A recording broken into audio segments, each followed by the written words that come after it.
Having a larger facility with more high-tech equipment will help the CPSC be more efficient and productive in testing products that could pose a danger to consumers. I'd like to welcome you to the Outdoor Power Sports Testing Laboratory.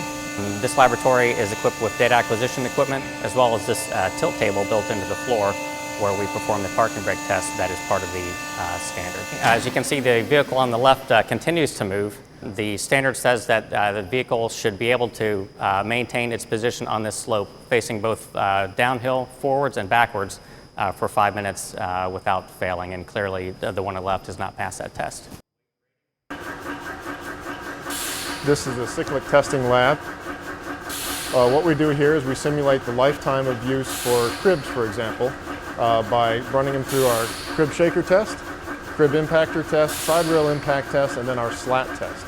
And combined, these simulate a lifetime of use by a typical child out in the field.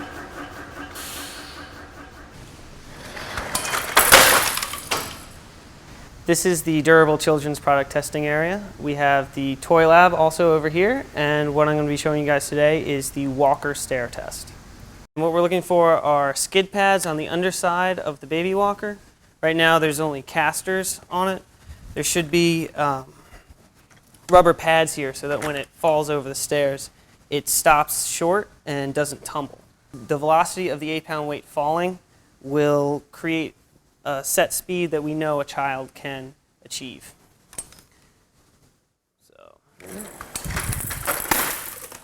So obviously if it had the skid pads on it, it would have stopped short and it wouldn't have gone over the edge. This is the impact testing area, and what we're looking for here are any small parts or sharp edges that break off during the impacting. Depending on how old the child is, depends on how high we'll drop it from. Pretty simple test, but we're going to take it down so that it breaks one of the laser beams, but not both. That would be too far. That'd be outside the regulation. And again, if we get any small parts or sharp edges out of that, that's a failure. You are in the bike helmet impact lab, and here we test helmets. This particular test raises up the helmet so that it reaches an impact velocity of approximately 11 to 14 miles an hour, and that is roughly comparable to a lot of bicycle helmet impacts and injuries.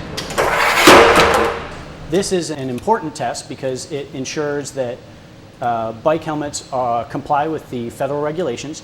And in this particular example, like I've got in my hand, on the outside, looks very, very similar to anything else that you would see in the marketplace, and yet it broke. So that's why we test. This is the CPSC Flammability Laboratory. We have the capability of evaluating mattresses, mattress pads, and children's sleepwear to the federal regulations. In this new lab space, we have a special burn room that is capable of handling larger scale fires. The room is instrumented with a special hood that can measure the heat release from the fire below. This is an example of the children's sleepwear test. The sample is hung in the test cabinet. Small flame is held for 3 seconds to the bottom edge. It's a vertical ignition. Once the specimen is ignited, it's allowed to burn until completion. As you can see from this example, large flames burning vigorously. It would not give a child the opportunity to react very quickly, and therefore this sample fails the test. We're here in the chemistry lab of the CPSC, and we test children's products for lead in paint and plastics. We're testing using X-ray fluorescence, and that's something we do with the same instruments at our ports of entry. We also have another special kind of XRF called an HD XRF, which we can use to measure lead in paint down to 0.009%, which is the regulatory limit. One of the other things we do in the chemistry lab is test for phthalates. We have a brand new instrument called the direct analysis and real-time mass spectrometer. It's a real advantage for testing for phthalates. Traditional testing requires a lot of sample preparation. We have to cut the sample up, dissolve it in some harsh organic solvents. We run instruments, their run times can be anywhere from 20 minutes to a half hour. But this direct analysis instrument allows us to put the sample in without any sample preparation. We can just take a quick glass tube, rub it on top of the sample to get some of the material off, and put it into the instrument. Hot gas runs over the sample and brings it into the instrument, and the instrument actually measures the mass of the different molecules that enter. We can look at the printout, get an idea of what molecules are in there, and then we get a quick yes or no answer: are there phthalates?